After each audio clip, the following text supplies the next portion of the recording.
Olá, leitores! Sejam muito bem-vindos ao meu canal. Hoje daremos início à obra de Henrique Pichon Rivière, Teoria do Vínculo, editora Martins Fontes. Leitura de capa. Uma concepção dialética da relação terapêutica. Partindo de uma teoria predominantemente intrapsíquica, Pichon Rivière dá um salto qualitativo e estabelece as bases de uma teoria social que interpreta o indivíduo como sendo a resultante de uma relação dialética entre ele e os objetos externos e internos.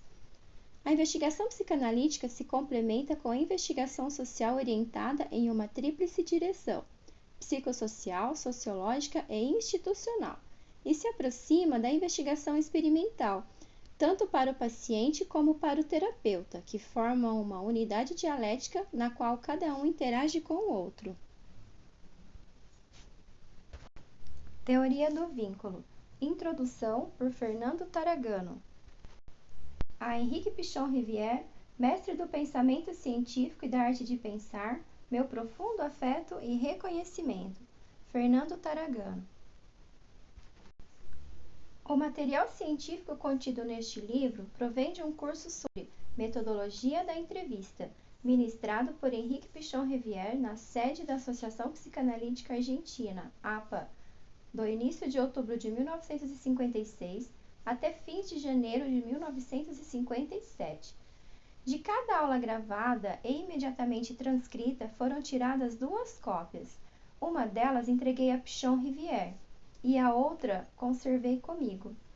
Tinha a intenção, como lhe prometera muitas vezes, de publicar algum dia seus trabalhos fundamentais, com o propósito de ensinar seu pensamento e sua teoria. Para tanto, seria imprescindível possuir as gravações do 2º curso que ministrou, também na sede da APA, durante o ano de 1957, abril a dezembro, sobre Psicopatologia e Psiquiatria Dinâmica, que será objeto de uma próxima publicação. Da mesma forma, conservo as gravações das aulas que ele deu durante 4 anos, de 1960 a 1963, na primeira escola privada de psiquiatria dinâmica, com a qual colaborei juntamente com outros discípulos seus, José Bleger, David Lieberman e Edgardo Rolla, em meados de 1961, em consequência do afastamento de Bleger, Lieberman e Rolla. Nós dois ficamos encarregados da direção e dos cursos de 1º, 2º e 3º ano até 1964, data em que me separei de Pichon Rivière para fundar minha escola de psiquiatria psicanalítica gestáltica, cuja direção continuo exercendo. Hoje, a menos de um ano de seu falecimento e a mais de 20 do referido curso cujo material constitui o presente livro, considero seu conteúdo válido no pensamento científico atual, tanto pelas informações que proporciona como pela qualidade dialética de seu pensamento, que o definem como investigador original. Pichon Rivière escolheu conscientemente dedicar sua existência à investigação humanística, ao ensino da psicanálise, à formação dos jovens profissionais e, fundamentalmente, a proteger e desenvolver de forma permanente e ininterrupta seu pensamento dialético, em constante processo de abertura e fechamento, com a incorporação dos novos conhecimentos trazidos pelas ciências relacionadas com o homem, incluindo-os em seu pensamento científico, organizado em sucessivas estruturas gestálticas cada vez mais completas e harmônicas. Posso afirmar que Henrique Pichon Rivière foi e é um verdadeiro mestre para todos nós que fomos seus discípulos ao cumprir a premissa de todo mestre: a generosidade demonstrada constantemente no esforço por ensinar a seus discípulos a difícil arte de aprender a pensar por si mesmos e capacitá-los a redescobrir a ordem e a harmonia existentes no universo. Aqueles que não tiveram a sorte de aprender pessoalmente com Pichon Rivière encontrarão na leitura deste livro não só a informação que ele costumava manipular para formular seu pensamento, mas, basicamente, a possibilidade de descobrir sua qualidade dialética, bem como o valor científico e a capacidade de risco comprovados pela constante revisão, modificação e retificação de seu pensamento, ao mesmo tempo que sua coragem como investigador que soube enfrentar sem medo os esquemas referenciais rígidos, tanto psiquiátricos como psicanalíticos, empregados de forma dogmática pela maioria dos investigadores e profissionais que o cercavam. Sua honestidade científica e sua coragem como investigador permitiram-lhe suportar os longos períodos de solidão necessários para a evolução de seu pensamento. Pichon Rivière fixou para si mesmo como objetivos constantes o enriquecimento de sua pessoa, a autocrítica de sua ideologia e a retificação e evolução de seu pensamento. Nós, os que fomos seus discípulos, ficamos frequentemente surpresos com sua inteligência clara e, ao mesmo tempo, desorientados com as novas aquisições de seu pensamento. Às vezes, sentíamos gratamente reconciliados com ele quando aquilo que nos ensinava coincidia com nossas expectativas. Outras vezes, sentíamos incomodados porque incluía esquemas referenciais totalmente novos para nós, esquemas que ainda não sabíamos empregar, o que nos colocava diante da sensação angustiante de nos sentir ideologicamente desinstrumentados e colocados diante da vivência das limitações de nossa formação científica. Seu pensamento sempre foi multi e interdisciplinar, e tivemos de enfrentar a árdua tarefa de segui-lo em seu processo permanente de evolução. Estar ao lado de Pichon Rivière significava não terminar nunca o processo de aprendizagem, assim como estar em constante estado de alerta para não cair na fantasia sedutora de que já possuíamos a verdade científica. Afirmar que Pichon Rivière foi e será o principal mestre da psiquiatria psicanalítica argentina não é, na minha opinião, um exagero. Para isso, basta examinar quem são as principais pessoas que realizam trabalhos científicos atualmente no campo da psiquiatria em toda a Argentina, tanto entre os teóricos da psicanálise como entre os clínicos da psiquiatria psicanalítica, entre os que trabalham com técnicas de casais, de famílias, grupais, comunitárias, etc., como entre os investigadores institucionais e sociais, etc. Em quase todos eles sente-se a influência do pensamento de Henrique Pichon Rivière. Mais ainda, sua influência se estendeu, tanto direta como indiretamente, através de seus múltiplos discípulos, a quase todos os países latino-americanos de língua espanhola ou portuguesa. Os 12 capítulos que compõem o presente livro correspondem às 12 aulas do curso, e conservam a mesma ordem que foram dadas. Meu trabalho consiste em selecionar a informação que Pichon Rivière foi proporcionando em cada aula. Por essa razão, tomei como ponto de referência tudo aquilo que se relacionava com a teoria do vínculo. Para conservar seu estilo e a qualidade dialética de seu pensamento de forma fidedigna, transcrevo longos trechos de suas exposições, extraídas das gravações. Tenho certeza de que Pichon Rivière ficaria agradavelmente surpreso se pudesse ler hoje este livro, ao se reencontrar com seu pensamento científico e ao redescobri-lo com toda a vigência no pensamento atual. Reconheceria imediatamente o seu estilo, e talvez só incomodasse a sequência sóbria e direta que dei ao desenrolar de seu pensamento, já que ele gostava de ter a liberdade de ir e vir onde quisesse, a cada momento, ainda que nunca perdesse de vista a ideia central condutora de seu pensamento. Pichon Rivière coloca desde o início a necessidade de complementar a investigação psicanalítica com a investigação social que orienta em uma tríplice direção: psicossocial, sociodinâmica e institucional.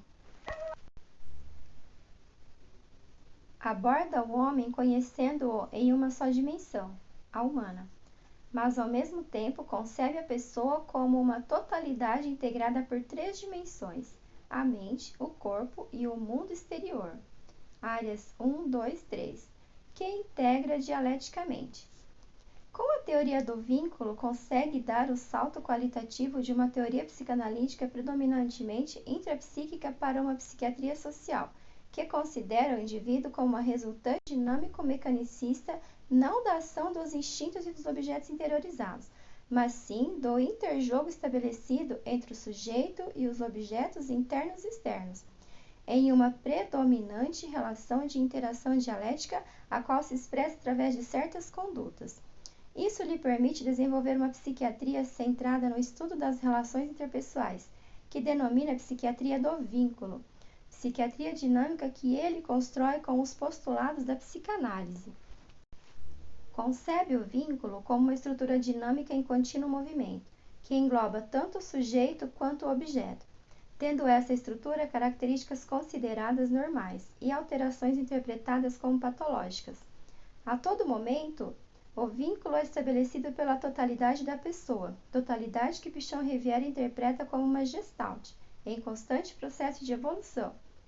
A análise do vínculo patológico que o sujeito estabelece com o outro permite-lhe compreender de que modo se perturba a estruturação normal da personalidade e de que forma deve-se operar sobre o paciente para retificar seus vínculos patológicos e contribuir terapêutica e profilaticamente para a proteção da evolução sadia de uma personalidade. Aproxima a investigação psicanalítica da investigação experimental, tanto para o paciente como para o terapeuta. Isso o leva a considerar o psicanalista como observador comprometido na operação psicoterápica que inclui constantes variáveis no campo terapêutico, as quais, de uma maneira ou de outra, influenciarão o paciente. Concebe o paciente e o terapeuta como se formassem uma unidade dialética na qual atuam um sobre o outro.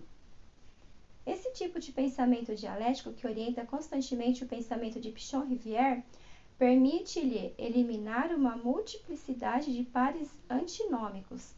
Por exemplo, inconsciente-inconsciente, irracional-racional, paciente-terapeuta, normal-patológico, constitucional-adquirido, etc.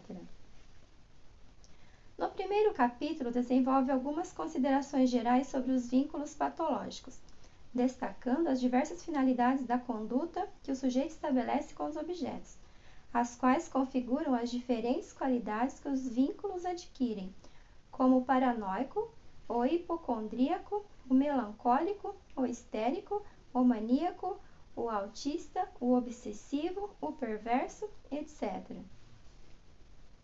Salienta que nunca existe um só tipo de vínculo, mas que as relações que o sujeito estabelece com o mundo são mistas, na medida em que sempre emprega simultaneamente estruturas vinculares diversas. Aproximando-se da psiquiatria social, é levado a estudar o indivíduo não como um ser isolado, mas incluindo dentro de um grupo basicamente familiar, e empreende assim a investigação psicossocial e sociodinâmica. Ao mesmo tempo, investiga a inclusão e significação que esse grupo tem dentro da sociedade na qual está inserido, investigação que denomina institucional. Através do estudo psicossocial, sociodinâmico e institucional, coleta no exterior uma série de informações que lhe dão dados sobre o interior do paciente, ao mesmo tempo que lhe permitem detectar e/ou descobrir as causas, em termos gerais, que provocaram a ruptura do equilíbrio psicológico do paciente que se mantinha até o momento mais ou menos estável. Quando, em razão de um determinado fator, geralmente a perda de prestígio do líder da família, que por sua vez se relaciona com a totalidade daquilo que acontece dentro desse grupo, a estabilidade grupal é perdida. Surgem condições para o aparecimento de um de seus membros, da psicose, que aparece como emergente novo e original. Este fato faz com que tal psicótico se transforme pouco a pouco no líder familiar. Esta hipótese leva Pichon-Rivière a assinalar a necessidade de que esse membro psicótico se encarregue da doença mental de todo o grupo familiar. O delírio deve ser compreendido como uma tentativa do paciente de solucionar um determinado conflito e, ao mesmo tempo, como uma tentativa de reconstruir não apenas seu mundo individual, mas principalmente o de seu grupo familiar e, secundariamente, o social. Isso determina o fato de que, para compreender um delírio, é fundamental investigar o conjunto de forças que atuam no meio familiar, do qual emerge a doença mental. Desse modo, Pichon-Rivière desenvolve uma psiquiatria operacional na medida em que relaciona a neurose ou a psicose com a estrutura da qual emerge. Em relação às caracteropatias, assinala que não se trata de uma perturbação do juízo, como acontece nos delírios, mas sim da conduta. De acordo com sua teoria do vínculo, interpreta a despersonalização com a negação do vínculo, como uma tentativa de perda do ser, de si mesmo, de não ser ninguém para não ter compromisso no vínculo com o outro. Considera vínculo normal aquele que se estabelece entre o sujeito e um objeto quando ambos têm possibilidade de fazer uma escolha livre de um objeto, como resultado de uma boa diferenciação entre ambos. No segundo capítulo, Pichon-Rivière assinala que o uso da noção de vínculo é mais concreto do que o da relação de objeto, que, por outro lado, representa a estrutura interna do vínculo. O vínculo configura uma estrutura dinâmica em contínuo movimento que funciona acionada por motivações psicológicas, resultando daí uma determinada conduta, que tende a se repetir tanto na relação interna como na relação externa com o objeto. Descreve dois campos psicológicos, nos quais o vínculo se expressa, o interno e o externo. A psicanálise se ocupa mais do vínculo interno, enquanto que a psicologia social se ocupa mais do externo. É importante o conceito de que o vínculo interno que condiciona muito dos aspectos externos e visíveis da conduta do sujeito. O caráter de um sujeito torna-se mais compreensível à medida que se descobrem seus vínculos internos. Pichon-Rivière torna a hierarquizar a introspecção ao reinterpretá-la como sendo um equivalente de autoanálise, ao mesmo tempo que entende a heteroanálise como análise da relação com o objeto externo. A autoanálise só é possível após a heteroanálise, já que a autoanálise é a relação de duas pessoas internas, e não de uma só. Interpreta que a relação transferencial que o paciente vier a estabelecer com o psicoterapeuta experimentará uma série de variações que dependerão das variações das relações internas com seus objetos internos. Considera que o destino da psicoterapia do psicótico está centrado no conhecimento minucioso e sistemático da psicose transferencial, cujas características dependem da conduta do analista para com o paciente, já que o analista nunca é um observador imparcial ou fora da situação. Pelo contrário, é sempre um observador antecipadamente comprometido na situação do paciente.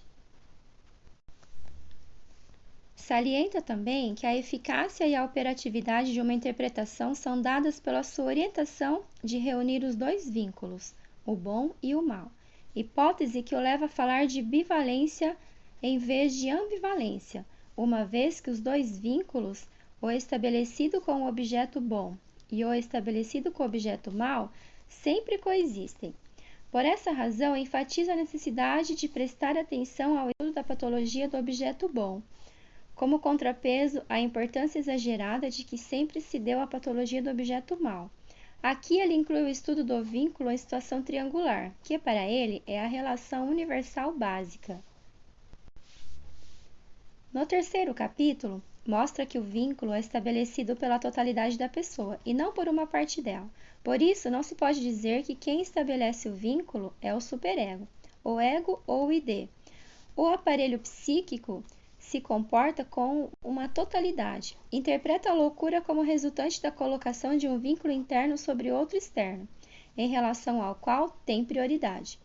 Considera que o processo de aprendizagem da realidade externa é determinado pelas características resultantes da aprendizagem prévia da realidade interna, estabelecida entre o sujeito e seus objetos internos. Os vínculos externos e externos se integram em um processo que configura uma permanente espiral dialética. Produz-se uma passagem constante daquilo que está dentro para fora e do que está fora para dentro. No quarto capítulo, estuda o conceito do racional e do irracional, estabelecendo entre ambos uma relação de grau.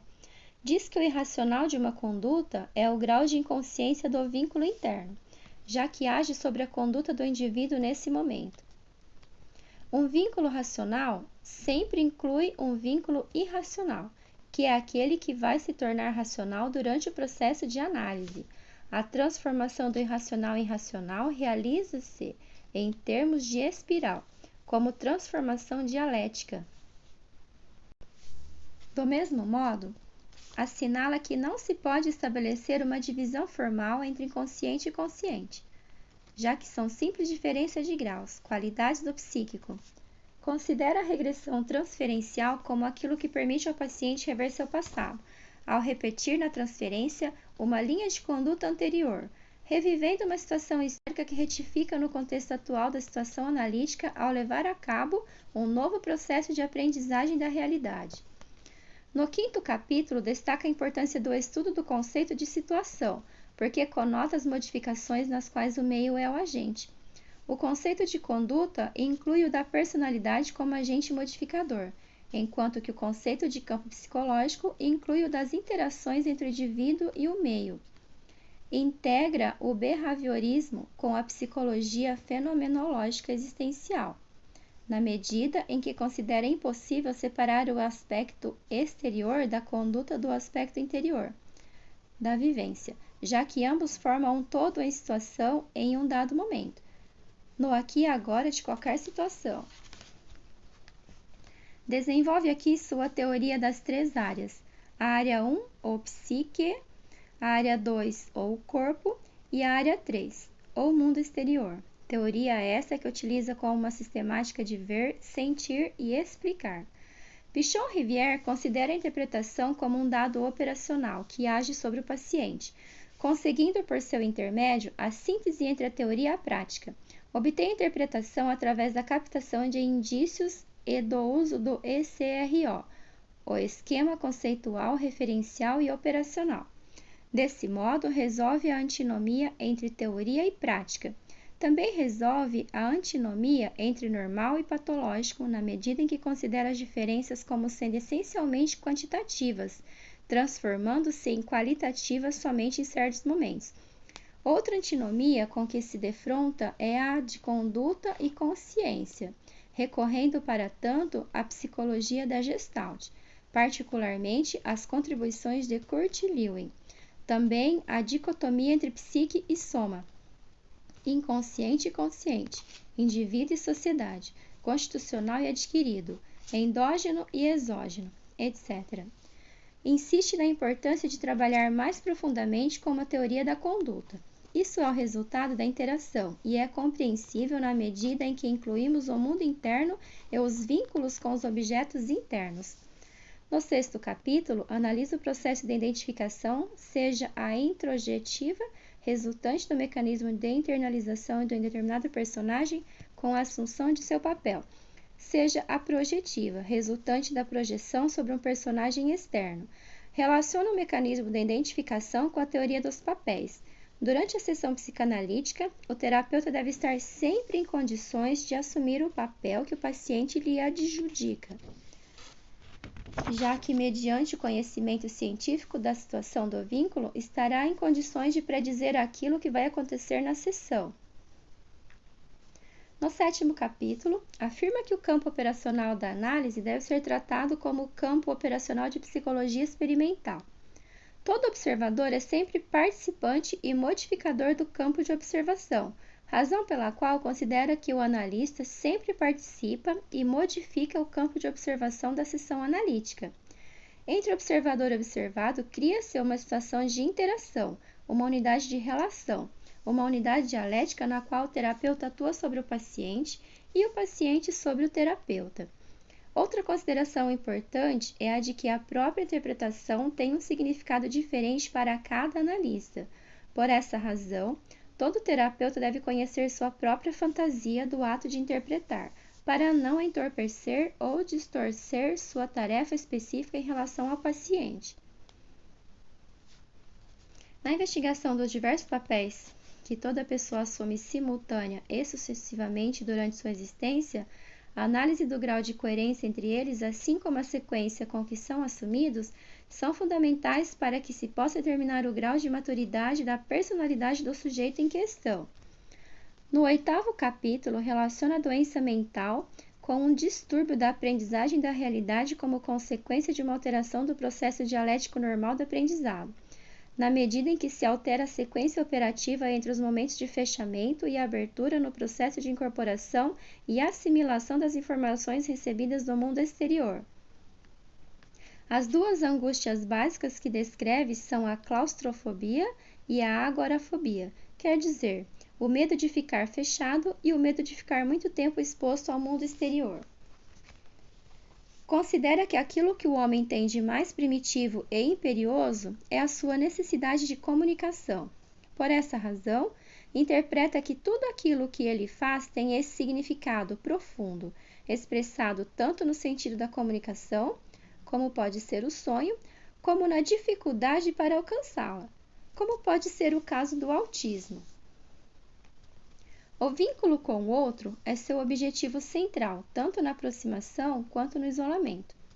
Desse modo, a análise dos vínculos internos e externos em relação a estruturas criadas entre o sujeito e o outro continua sendo o objetivo central da psicoterapia analítica, com o propósito de recuperar sua qualidade dialética, que é o que permite o desenvolvimento normal da personalidade. No 9º capítulo, assinala que na psicologia introspectiva predomina a investigação do vínculo interno, enquanto que na psicologia do behaviorismo, o que predomina é o vínculo externo. A psicanálise é a única teoria que leva em consideração os dois tipos de vínculo, interno e externo, e ao mesmo tempo a única que é intencionalmente operacional, ao devolver aquilo que foi observado através da interpretação, criando uma situação em espiral dialética entre paciente e terapeuta. Considera que quando ambos estão reunidos configuram uma gestalt, e que tanto o existente como o emergente devem ser considerados como figuras que emergem do fundo organizado de cada aqui e agora. Pichon-Rivière recorre à teoria do vínculo para compreender as condutas psicóticas como sendo resultado de um constante interjogo entre os processos de projeção e introjeção, de vínculos internos exteriorizados e reintrojetados. Essa teoria lhe permite tornar mais compreensível o fenômeno e o fenomenológico da conduta do homem. Critica a psicanálise freudiana e a kleiniana, porque considera que, ao se encerrar um ciclo vicioso, sem abertura para novos conhecimentos, asfixia o pensamento criador. Também não aceita que os sistemas filosóficos atuais excluam o estudo da dimensão inconsciente do homem. No 10º capítulo, analisa o ECRO, o esquema conceitual, referencial e operativo. Resolve a antinomia entre o a priori e o a posteriori, e concebe os dois aspectos configurando uma estrutura em contínuo movimento com uma gestalt em evolução. O ECRO deve estar em permanente abertura em relação a novos e sucessivos processos de retificação. Enfrenta essa disposição do terapeuta com honestidade e coragem científicas. Concebe o homem numa só dimensão, a humana, mas, como pessoa, considera-o uma totalidade significativa integrada por 3 dimensões, a mente, o corpo e o mundo exterior, sem estabelecer separações formais entre elas, e, pelo contrário, integrando-as dialeticamente. Também assinala a impossibilidade de considerar o tempo e o espaço como 2 dimensões separadas, já que formam, pelo contrário, uma única unidade. Em análise e síntese não existe contradição, já que a síntese só é possível depois da análise, e a análise só é possível quando se realiza sobre a síntese. Ambas configuram uma estrutura, uma gestalt. Do mesmo modo, assinala que não há contradição entre fechado e aberto, já que são 2 momentos do mesmo processo dialético. No 11º capítulo, desenvolve a teoria das 3D, ou seja, do depositário, do depositante e do depositado, relacionando-a com a teoria do vínculo. A comunicação entre paciente e terapeuta se estabelece sobre a base daquilo que o paciente, como depositante, coloca sobre o analista. o qual funciona como depositário dos objetos internos ou depositados. A relação analítica vai depender da confiança que o depositante, paciente, tem em seu depositário, terapeuta, quanto ao cuidado e/ou controle do depositado, objetos internos bons e maus.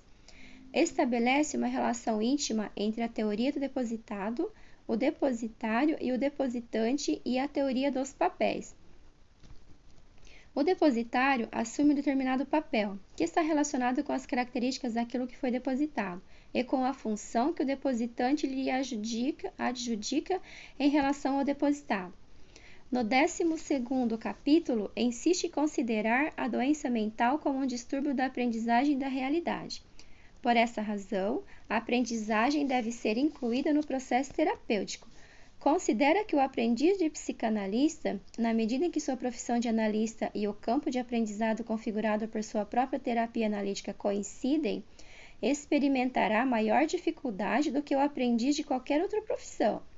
Considera como bom analista aquele que é capaz de organizar em uma nova gestalt o conhecimento que o paciente tem de si mesmo, sem necessidade de lhe acrescentar nada de novo.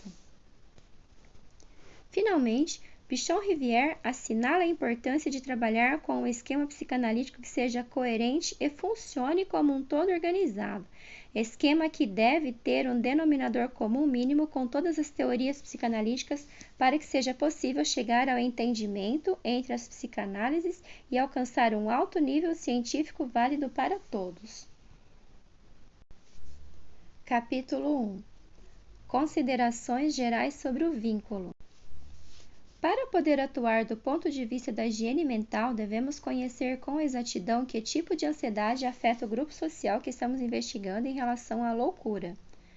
Enquanto não soubermos quais são as fantasias básicas que esse grupo possui sobre a loucura, não poderemos atuar do ponto de vista higiênico e, menos ainda, do ponto de vista profilático. Cada paciente descreve sua enfermidade através de sua própria experiência. E o psiquiatra, por meio dessa informação, constrói uma determinada hipótese sobre a patogenia. Por exemplo, poderá atribuir a origem de uma doença mental a determinadas situações familiares, mas, na medida em que o psiquiatra não tenha métodos de verificação e confrontação que configurem a estrutura de uma investigação científica, ficará sempre dando voltas em torno das mesmas coisas. Compreende-se, assim, que a psicanálise, embora sendo o método com maiores possibilidades de investigação profunda, tenha contribuído tão pouco para o desenvolvimento de uma psiquiatria social, por lhe faltar a verificação e a confrontação necessárias que, justamente, só um trabalho social lhe pode proporcionar. A psiquiatria, neste momento, vem sendo ensinada em seus dois aspectos. É impossível realizar um trabalho profundo excluindo o método psicanalítico, bem como é impossível que esse método tenha uma operacionalidade científica definida se não for permanentemente verificado e confrontado com um trabalho social paralelo. Um instituto de psiquiatria bem organizado precisa de um departamento de pesquisa social. A investigação que se queira fazer de uma situação de tensão particular, qualquer que seja, precisa ser realizada dentro do contexto social em que as coisas acontecem, isto é, do lado de fora. Em breve, elas acontecerão no consultório, na medida em que o paciente repetir, na situação transferencial, seus conflitos de fora. Para construir uma teoria da enfermidade psíquica, necessitamos de referência permanente do homem em seu contexto real e exterior. Existem 3 dimensões de investigação: a investigação do indivíduo, a do grupo e a da instituição ou sociedade, permitindo 3 tipos de análise: a psicossocial, que parte do indivíduo para fora, a sociodinâmica, que analisa o grupo como estrutura, e a institucional, que toma todo um grupo, toda uma instituição ou todo um país como objeto de investigação. Não existe uma separação clara entre os campos de investigação psicossocial, sociodinâmica e institucional. São campos que vão se integrando sucessivamente. Uma psiquiatria concebida a partir das relações interpessoais, da relação do indivíduo com o grupo e ou com a sociedade, nos dará dados para construir uma psiquiatria que podemos denominar psiquiatria do vínculo, quer dizer, a psiquiatria das relações interpessoais. Uma psiquiatria concebida desse modo é uma psiquiatria dinâmica construída com os postulados da psicanálise. Historicamente, podemos dizer que o último passo da psicanálise foi o estudo das relações de objeto. Isso nos leva a tomar como material de trabalho e observação permanente a maneira particular pela qual cada indivíduo se relaciona com os outros ou outros, criando uma estrutura particular a cada caso e a cada momento, que chamamos vínculo. Vamos então estudar a patologia do vínculo. Partiremos do vínculo que podemos denominar normal, até chegar às alterações do vínculo, que podemos chamar patológico. O vínculo paranoico caracteriza-se pela desconfiança, pela exigência que o sujeito experimenta em relação aos outros. O vínculo depressivo caracteriza-se por estar permanentemente carregado de culpa e expiação, enquanto que o vínculo obsessivo se relaciona com o controle e a ordem. O vínculo hipocondríaco é aquele que o indivíduo estabelece com os outros através de seu corpo, da saúde e da queixa. O vínculo histérico é o vínculo da representação, sendo sua principal característica a plasticidade e a dramaticidade. Por trás da representação expressa-se uma fantasia que está atuando por baixo, isto é, o paciente está querendo dizer alguma coisa, está representando alguma coisa com a sintomatologia. Na histeria de angústia, o vínculo se caracteriza pelo medo, o medo de tudo, que em certo momento se localiza em um determinado lugar. Na fobia, o medo pode ser a fobia do interior, claustrofobia, ou a do exterior, agorafobia. Todas as outras fobias derivam dessas duas. Porém, esta característica da angústia diante do vínculo, cuja ansiedade é, no fundo, a desconfiança, não aparece fenomenologicamente como tal, mas como medo. Caracteriza-se pelo fato de configurar, em determinados momentos, diferentes tipos de histeria. Na histeria de conversão, a expressão de determinadas fantasias se realiza através do corpo, com a linguagem do corpo. Isso significa que através de uma sintomatologia qualquer ou de um ataque histérico, assim como através dos órgãos e ou de suas funções, podem ser expressos determinados conteúdos ou fantasias inconscientes. Na neurose obsessiva, o vínculo se caracteriza pelo controle do alter ego, ou do outro, e por dar voltas em torno do objeto, com uma vigilância particular cuja desconfiança não se vê, como também não se vê a ansiedade paranoide, que está encoberta por um girar em torno de um controle permanente através de uma conduta de rituais particulares. Na psicose, o vínculo paranoide, o vínculo depressivo e o vínculo maníaco também se caracterizam por serem vínculos de controle, semelhantes ao da neurose obsessiva, embora muito mais rápidos quanto à velocidade e mais operantes quanto à paralisação do objeto. O aumento da ansiedade experimentada pelo psicótico determina a necessidade de um controle maior do outro. Na esquizofrenia, todos esses tipos de vínculos podem aparecer juntos, alternadamente ou com predominância de um deles, mas com uma característica adicional. O vínculo paranoide, o obsessivo, inclusive o histérico, o hipocondríaco, o maníaco, etc., podem aparecer, mas com um elemento que se soma, e qualifica as situações de isolamento do objeto com uma tomada de distância e o exercício desse vínculo de controle ou de desconfiança a certa distância.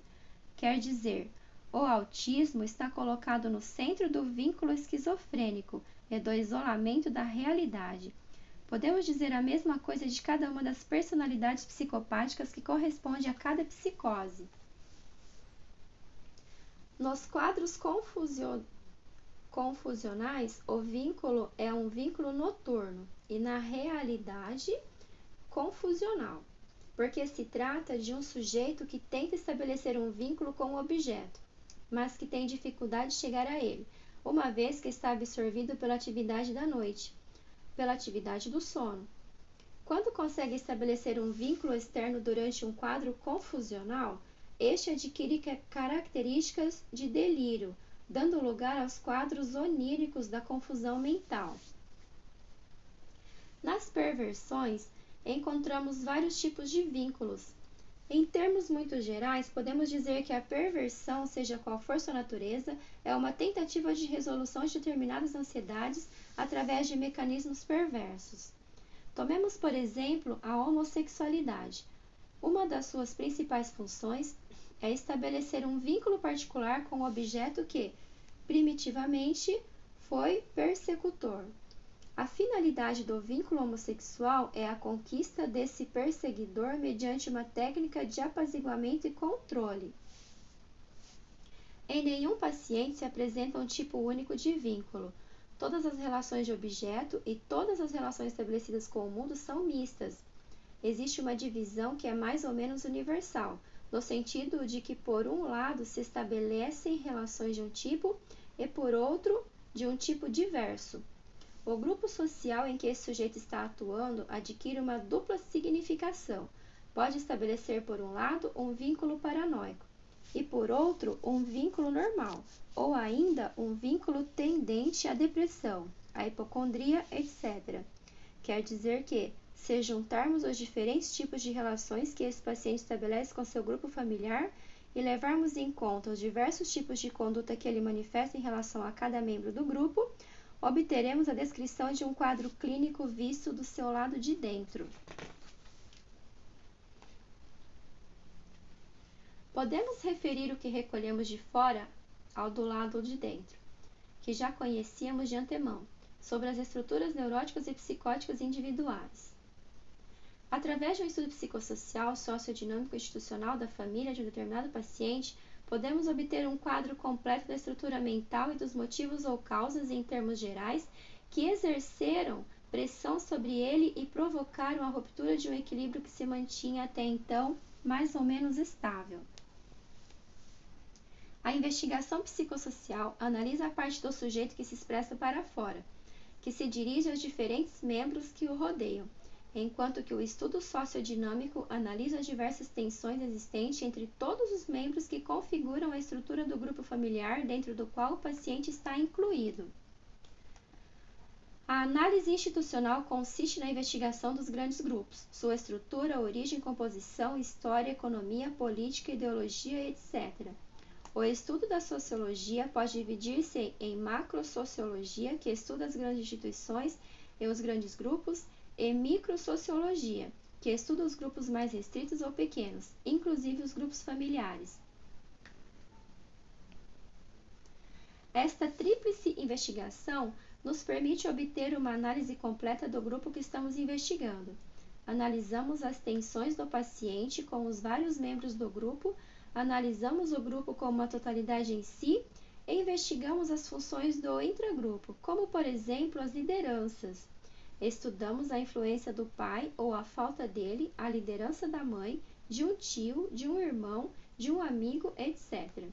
E vemos de que modo, às vezes, a ruptura ou a perda de prestígio de um líder familiar acarreta a doença de um dos membros que integram tal grupo. Deste modo, temos uma visão completamente diversa da que tem a chamada psiquiatria clássica, quer dizer, o indivíduo com uma disposição particular pouco resistente a certo tipo de tensão, que precisa do prestígio do líder de seu grupo, desmorona na medida em que tal líder perde o prestígio. Por exemplo, se o pai perde seu emprego por um motivo que abala seu prestígio, o filho pode adoecer. Nesse caso, podemos relacionar a enfermidade do filho com essa situação particular de perda do prestígio ou perda de poder do pai, que até o momento era o líder. Podemos mostrar um esquema familiar que se mantinha em determinado equilíbrio até que, em um dado momento, ocorre a ruptura interna com perda desse equilíbrio, surgindo tensões que desencadeiam a psicose particular em um de seus membros. Quer dizer que o surgimento de uma psicose dentro de um grupo familiar tende a estar relacionado com a perda de prestígio do líder e também com a totalidade do que ocorre dentro desse grupo. A psicose é o emergente novo e original que surge em consequência da ruptura do equilíbrio familiar. Por isso, quando tratamos um psicótico, vamos descobrindo pouco a pouco, que esse psicótico, através de sua psicose, transforma-se, em certa medida, em líder de seu grupo familiar. Pelo fato de ser o membro mais doente, assume funções de liderança. Desse modo, observamos frequentemente como um paciente internado, seja em hospital ou sanatório, controla seu meio familiar, começa a fazer com que sua família nos procure, faz com que ela nos incomode a ponto de perdermos a paciência e até de brigarmos com a família ou com o doente, provocando em nós um comportamento irracional na acepção comum da palavra. Através das manifestações pessoais desse paciente, compreendemos a totalidade de sua estrutura. Podemos interpretar um delírio em um paciente como uma tentativa de reconstrução de seu mundo interior e exterior como uma estrutura total.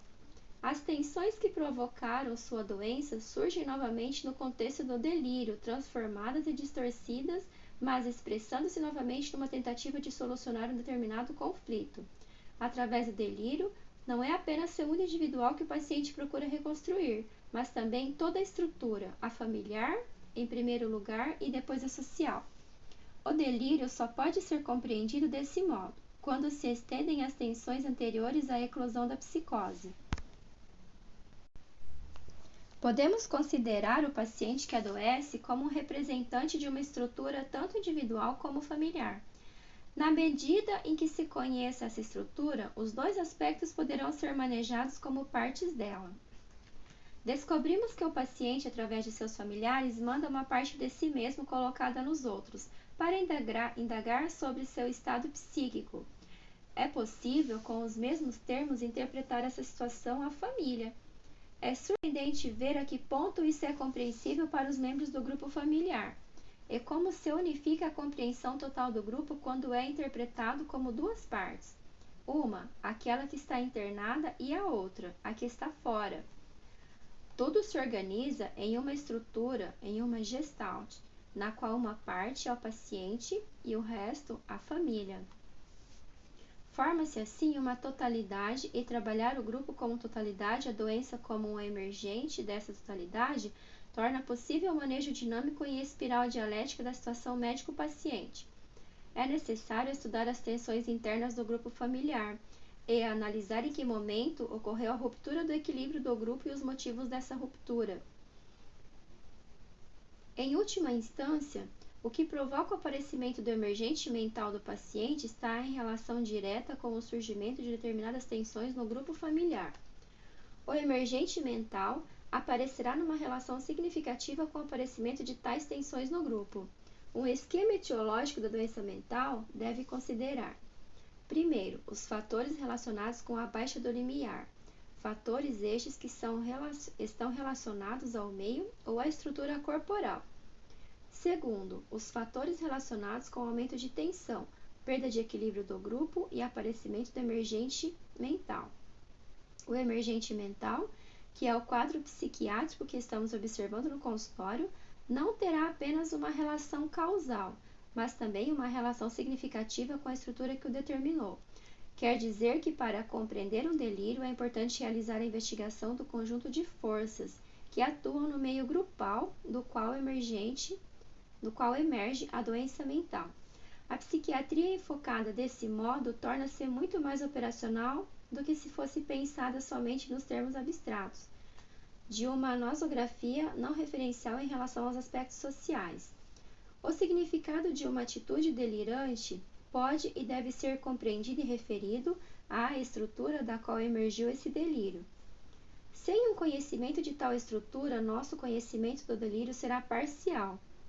Como será parcial? A relação de causalidade. A relação de causalidade que existe entre a estrutura e o emergente psicótico não é uma relação de causalidade direta e mecânica. Trata-se de uma causalidade gestáltica, no sentido de que todas as tensões da estrutura que convergem em um certo ponto fazem aparecer um emergente. Quer dizer que é um todo que está atuando através de um dos membros da família.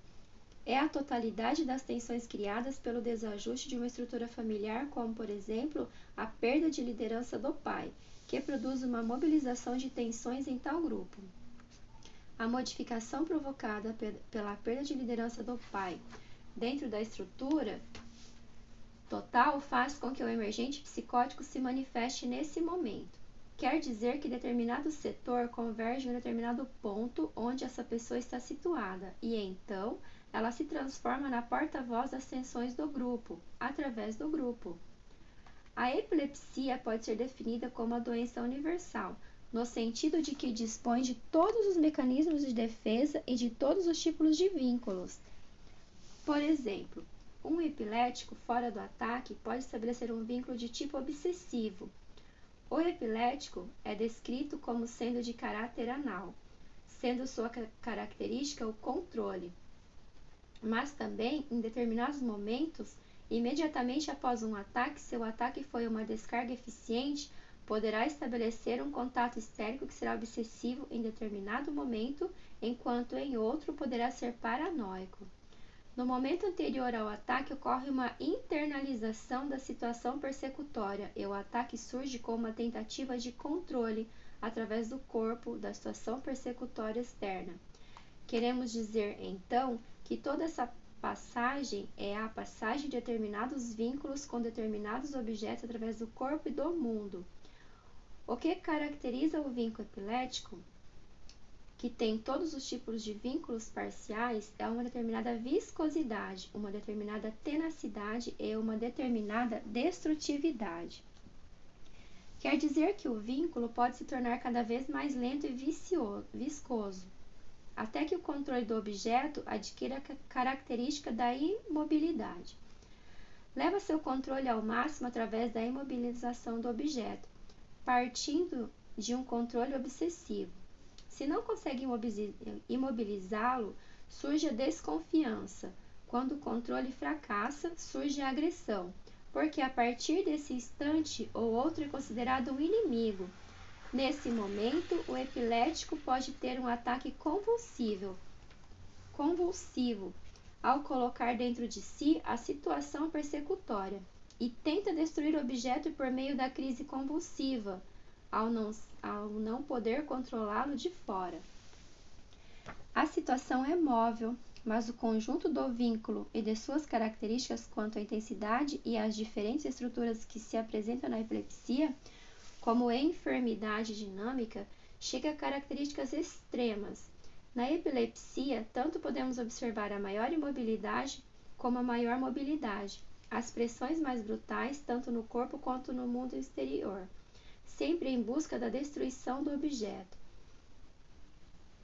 O vínculo depressivo é o mais fácil de ser sentido e diagnosticado. No centro do vínculo depressivo encontra-se a aflição moral, a culpa e a expiação. É um vínculo que se caracteriza pelo fato de toda a relação de objeto estar colocada no campo da culpa, na preocupação com o que os outros pensam e na maneira pela qual o outro irá aplicar o castigo. O caráter depressivo é aquele cuja visão e concepção do mundo ou cosmovisão é triste. É um triste de verdade, um triste constitucional. Toda a sua história pessoal está construída no vetor da tristeza, e seu vínculo e enfoque dos problemas é depressivo, sempre temeroso de perder a relação de objeto. Sempre sentindo e vivenciando culpa e sempre tentando reparar. Se esse estado adquire as características de um sofrimento permanente e intenso, dizemos que se trata de uma neurose depressiva ou de uma psicose depressiva. O problema é de quantidade e compromisso da personalidade total. Entre caracteropatia e psicopatia não existe nenhuma diferença, já que na realidade se trata da mesma coisa. Os sujeitos afetados, se falarmos em termos de sujeito e objeto, expressam através de sua conduta, através de seus vínculos, características menores do que as dos quadros correspondentes. São quadros menores, nos quais o que está comprometido não é o juízo, mas sim a conduta no sentido de que não há atividade delirante, formulação do vínculo em termos de delírio, já que o sujeito vive essa situação diretamente. Por exemplo, o caráter histérico é aquele que caracteriza melhor esse tipo de vínculo que é a representação, quer dizer, a possibilidade de expressar através do corpo uma série de situações, de fantasias e emoções. Podemos dizer que a linguagem histérica é a linguagem do corpo. A dança é uma expressão histérica de determinadas fantasias. E na medida em que consegue um determinado nível estético, essa expressão histérica adquire as características de um objeto estético. Portanto, na estética, o que está mais próximo do normal é o histérico. A análise da negação do vínculo leva-nos ao estudo da despersonalização. Podemos definir a despersonalização como uma tentativa de perda do ser, do si mesmo ou do eu, uma tentativa de não ser aquele que quer se vincular, mas de ser outro. Ou de não ser ninguém para não ter compromisso no vínculo. Temos então uma patologia da despersonalização muito mais ampla, no sentido de que qualquer vínculo de qualquer classe, paranoide, depressivo, histérico, etc., em um dado momento pode recorrer à despersonalização como única defesa contra o vínculo que se está configurando. Na epilepsia, quando a agressão diminui como tentativa de destruição da situação persecutória, a despersonalização pode surgir como última tentativa de ligar o afeto ao objeto do vínculo. Quer dizer, eu não o odeio, ou melhor, quem o odeia não sou eu. O importante é que isso impede a realização da agressão, porque o nome do objeto desliza para o outro. Em geral, a despersonalização pode aparecer diante de qualquer estrutura. Muitas pessoas recorrem frequentemente à despersonalização diante de vínculos de qualquer espécie, inclusive o normal. Por exemplo, para poder ter uma relação sexual mais ou menos normal ou uma boa potência, um homem pode ter necessidade de se despersonalizar, porque na medida em que se nega a passar a ser outro, pode ter uma boa ereção. O mesmo pode ocorrer diante de algum vínculo regressivo psicótico ou de outro qualquer. Quer dizer que a despersonalização, quando considerada em termos de vínculo, é um recurso para o qual o eu apela para se defender, para negar o si mesmo ou o self diante de qualquer vínculo em uma estrutura qualquer e diante de qualquer objeto. Observando atentamente, podemos comprovar que a despersonalização não é permanente. Às vezes existe um clima de despersonalização que se expressa para fora. Dizemos então que é um clima de desrealização. A despersonalização, quando é produzida dentro, projeta-se em qualquer vínculo no mundo exterior. Nesse caso, já não é a própria pessoa quem surge como sendo distinta, mas sim o mundo. Esse é o início da atividade delirante. O mundo já não é como antes. Não sou eu, são eles. É o mundo que está mudando, e então as coisas começam a voltar de fora em virtude de retrojeção, mas voltam diferentes porque estão desrealizadas. Quando as palavras que são dele entram de novo, provindas de fora, e não são reconhecidas como próprias, mas de como provenientes de outro, cria-se o estado alucinatório. O momento em que o sujeito recebe o eco de suas próprias palavras, mas como palavras distintas, porque as despersonalizou dentro de si e as desrealizou fora de si, é a situação alucinatória. O mesmo ocorre em relação a todas as intencionalidades colocadas no outro na situação paranoica. O paranoico se queixa de tudo aquilo que os outros conhecem dele, como fica demonstrado na adivinhação do pensamento, o eco do pensamento e todos os sintomas do delírio da ação exterior, que resultam de coisas colocadas em objetos externos, que funcionam como depositários e que logo o próprio eu do sujeito nega que lhe pertençam. O que é o vínculo normal? Para que possamos compreendê-lo, devemos partir da análise de uma das principais características das relações de objeto, o objeto diferenciado e o objeto não diferenciado, isto é, das relações de dependência e de dependência. Considera-se que um objeto em uma relação adulta normal é um objeto diferenciado, ou seja, que tanto o objeto quanto o sujeito têm uma livre eleição do objeto.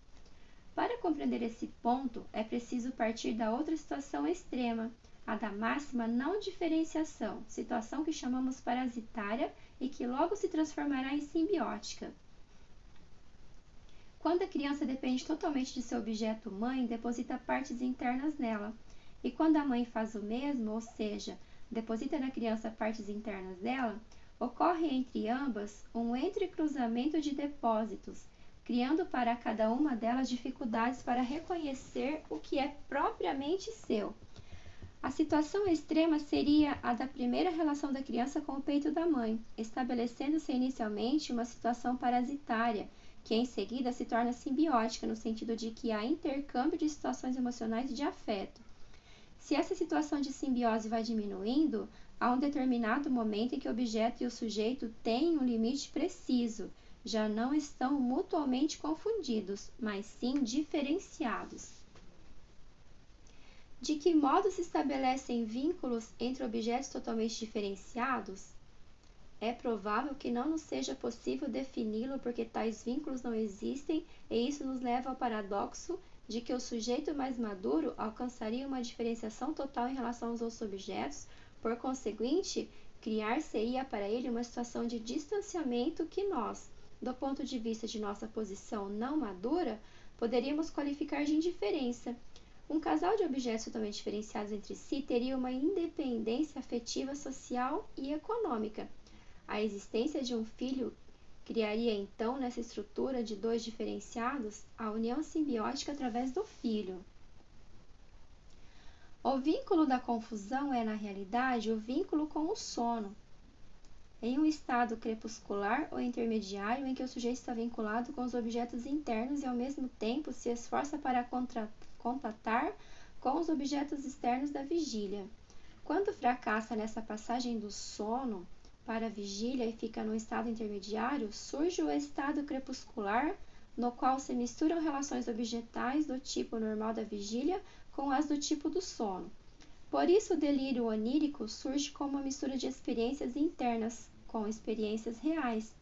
É muito difícil que um delírio onírico seja totalmente onírico, já que, por estar colocado sobre uma tela da realidade, também a realidade está dando elementos para esse delírio onírico. Temos, assim, todos os graus do sono, desde a confusão mais marcada até o estado de vigília.